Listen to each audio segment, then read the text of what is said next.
Ladies and gentlemen, welcome back to the shop. Well, I suppose my computer. We're going to expand a little bit more on offset turning in the lathe using the 3-jaw chuck. Mainly because there was some questions in the previous video that I felt could use a video response. And also there's a few things I didn't mention that I probably should have. The first thing we're going to cover is another question by Wrong Fu Capers, and he asked if there's a formula that we could use to determine the packing needed for a particular offset. And the short answer to that is yes, there is. However, before we get to that, I need to expand a little bit more about what I did in the last video. What I did in the previous video was a quick down and dirty model to prove a concept. What I didn't take into account, the one thing I didn't take into account that needs to be, is the width of the contact area of the chuck jaws, which is this area highlighted here. You need to know the width from one edge to the other. Now, during normal lathe operations, that entire contact surface is in contact with the workpiece. But when you're turning an offset, depending on where you have it positioned in the chuck, only this edge or this edge is in contact. So when you're coming up with a formula, that needs to be taken into account. And to show you that, we'll turn on this 2-inch disc here and zoom in. You can see that only that one point is in contact with the workpiece. Now, I did find a formula, and this formula takes the width of that contact area into account. I'm not sure who came up with this formula. Whoever you are, thank you. I appreciate it. I could have sat here with a pen and paper and come up with this formula, but there's no reason to reinvent the wheel. Now, if you type in all the dimensions that you have into that formula into a calculator, you'll come up with this dimension here, which is the packing width. In this case, is 359 thousandths. That's a 2-inch piece of material with a 1/4 inch offset. Now, you could write down that formula and type it in and all that, but to make things easier on you guys, I've come up with a web application on my website to where you can just type in the dimensions you need and it'll spit out the packing for you.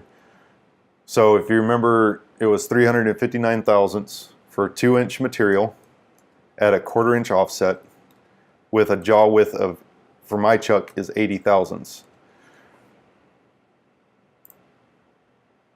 And then it spits out a packing width of 359 thousandths, which is exactly what we got on Fusion. Now, Rung Fu, I know you're from the land down under, and y'all deal mostly in metric, and this will work in metric as well.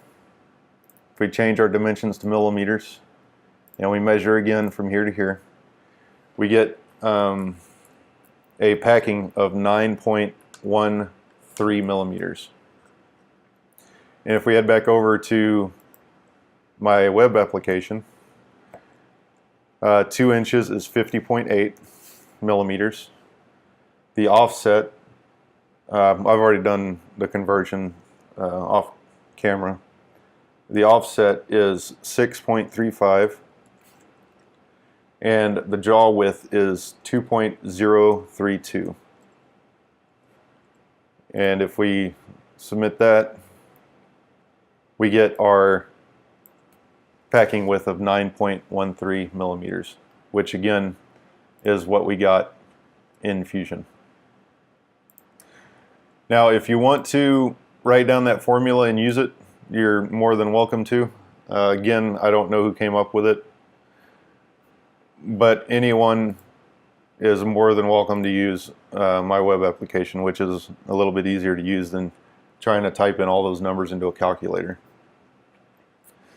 There's a lot less room for error typing in these 3 numbers on my website than it is trying to type in all the numbers from this formula into a calculator.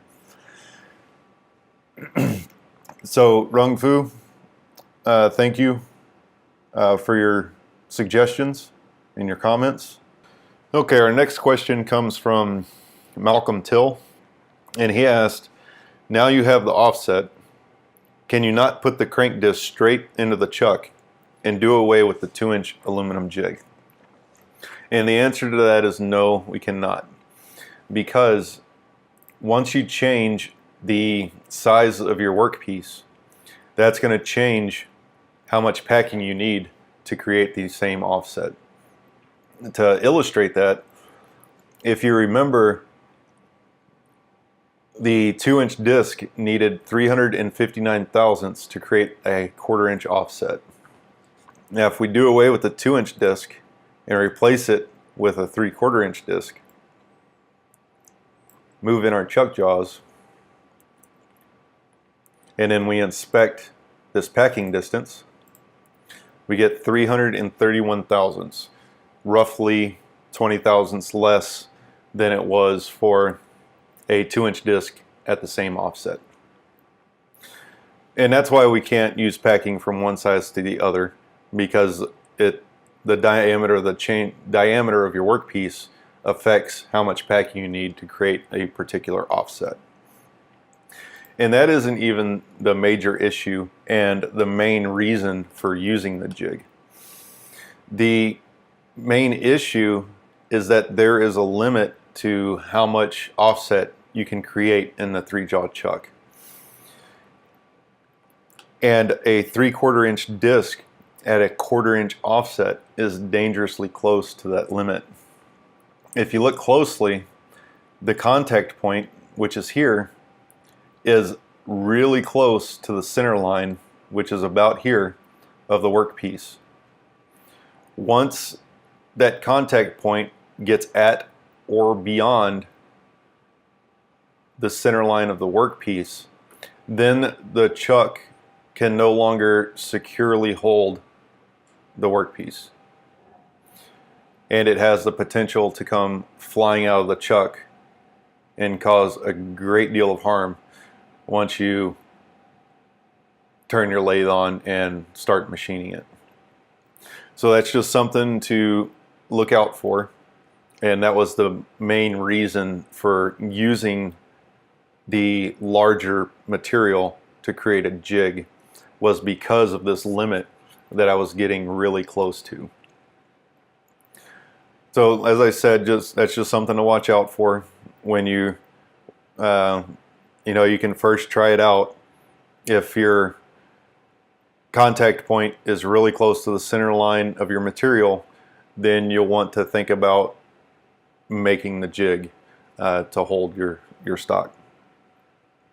So Malcolm, thank you for your suggestion. I appreciate it.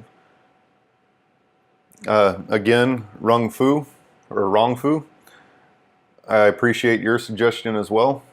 Please keep them coming. They do help me in creating future videos. If anybody has any question that they would like to ask me, please leave a comment in one of my videos or just shoot me a message. If I can answer your question quickly in a message, I'll do that. Or if I feel that it needs a video response, I'll do that. So anyway, again, thank you to both for your suggestion. With that, that's the end of this video. Thank you for watching, and I'll see you next time.